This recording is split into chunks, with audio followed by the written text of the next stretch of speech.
sabi niyo dyan? So, ano ibig sabihin nun, mas magaling ako? Yes. In other words. Hindi. Sa loob-loob nyo. Hindi, for ethical reasons naman. Hindi naman, bawal akong magsabi ng mas magaling ako kay ganyan, mas magaling siya sa akin. Pareho lang naman kami. At saka, there's no basis of comparison naman. Kasi si Dr. Vicky naman is a dermatologist. Ako naman is a cosmetic surgeon. So, wala namang point of comparison naman. Tsaka pareho kami, doktor. Kamusta naman po ang competition ninyo sa ngayon? We know that at one point it became very, very heated. But right now, if you saw Dr. Bello, would you say hi to her? Of course. Pag nagkikita naman kami, nagbebeso-beso naman kami. And, ayan, hindi mo talaga maaalis yan kasi pareho kami ng profesyon. Pareho kami ng mga hinahawakan at mga pinapaganda. So talagang pinagbabangga lang kami. I wanna get to this, Doc Manny, right away, ano? Dahil ito yata ang gustong malaman ng buong sambayanan. Your third lie was, for this question, may ipina-enhance ba si Dr. Pay sa kanyang muka o katawan?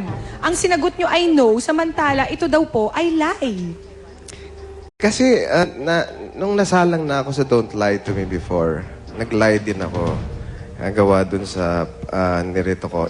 Inoperahan ko doon si Doktora. As far as I remember, yes, inoperahan ko siya 10 years ago, yung sa eye bags. Eye bags lang niya. Pero recently, hindi talaga. Hindi ko siya talaga in-enhance. At yun yung issue na kaya nagtago daw sa Amerika is gawa nung nasira daw yung muka. Para matuldukan na tong issue na to, ilang beses ko naman sasabihin na talagang nagkasakit po si Dr. Pay. Yung adrenal fatigue syndrome na yan, hindi siguro maintindihan nila kung ano yun. Talagang it affects the whole system eh. So talagang lalaki yung face mo, lalaki yung body mo. Another question I just wanted to ask you, Doc, no? Although this didn't come out as a lie, all your answers were true. Bakit po laging naiintriga ang marriage ninyo ni Dr. Pay? That there was a third party, that you went to the States para mag-divorce? Eh na nga, hindi ko rin alam eh. Kasi in the first place, dito kami kinasal ni Dr. Pay. Okay. So, wala tayong No divorce need to law. go to the States. Paano kami magdi-divorce sa States? Eh, dito kami kinasal. Eh, syempre, hindi mo maalis yan kasi, yun nga, since na nagkasakit si Doktora, pinatreat ko siya doon. At the same time, during the treatment, sabi ko, ba't kaya hindi tayo magtayo ng clinic dito or branch? Total, dito na rin mag-aaral ang mga bata. Yung blessing in disguise, nakapagpatayo naman tayo ng branch doon and very successful naman siya. Ang dami natin mga Pinoy na pasyente doon. And since we're on this subject, Doc Manny, para malinaw na rin ang lahat, kayo po ba naaapektuhan kayo kapag nakakarinig ko yun ng bali-balita na kayo daw po ay gay? Hindi. Aha. Eh, hindi mo naman maalis kanya-kanya nga kasing opinion yan. Wala, dead mo lang. Dead mo lang. Kung hindi naman totoo, ba't ka magagalit? Sabi diba? ko nga po, kayo na yata ang pinakamaintrigang doctor pair in the Philippines. Yeah, nananahimik naman kami, di ba? Oo, pero Doc Manny, maraming salamat because you made good your promise last Sunday to come here to Showbiz Central live. I'm sorry kasi talagang sakit ng paa ko noon daw makalakad. Pero okay na po kayo? Yes, nagpapatreat na ako. Completely healthy? Hindi pa, medyo mataas pa yung uric acid. No. Bawal muna mag-seafood, tsaka peanuts. Pero maraming salamat, Doc Manny, for coming over in Showbiz It's my pleasure. And we hope tumuloy-tuloy na po ang paggaling ninyo. Thank you.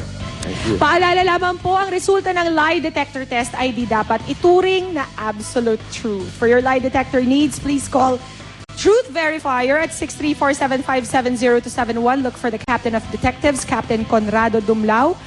Thank you very much to Doc Manny and Pai Kalayan at kay Dr. Vivian Sarabia na rin. Magbabalik pa po ang Showbiz Central. Please stay with us. Thank you, Doc Manny. Basta talked about events and happenings, mga Showbiz Central sightings. Kaya't ready and be seen.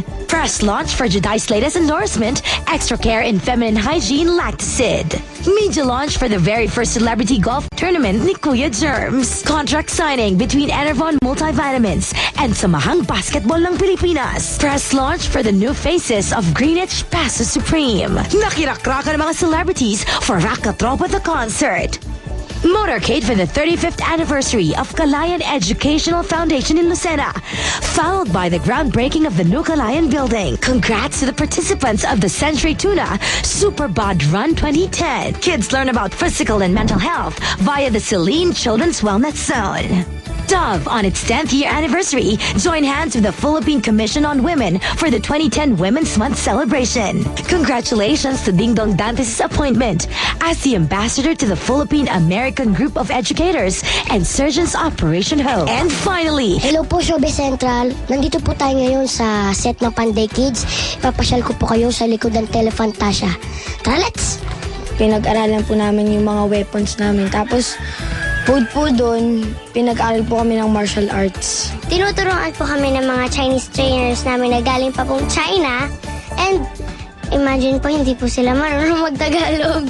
mapadrama o action scenes, bonggang-bongga talaga. Di ba, Buboy? Thank you po sa pagsuporta nyo sa Panday Kids. Umpisa pa lang po yan na exciting adventure po. Ako po si Buboy Villar, Oliver sa Panday Kids para sa Showbiz Central.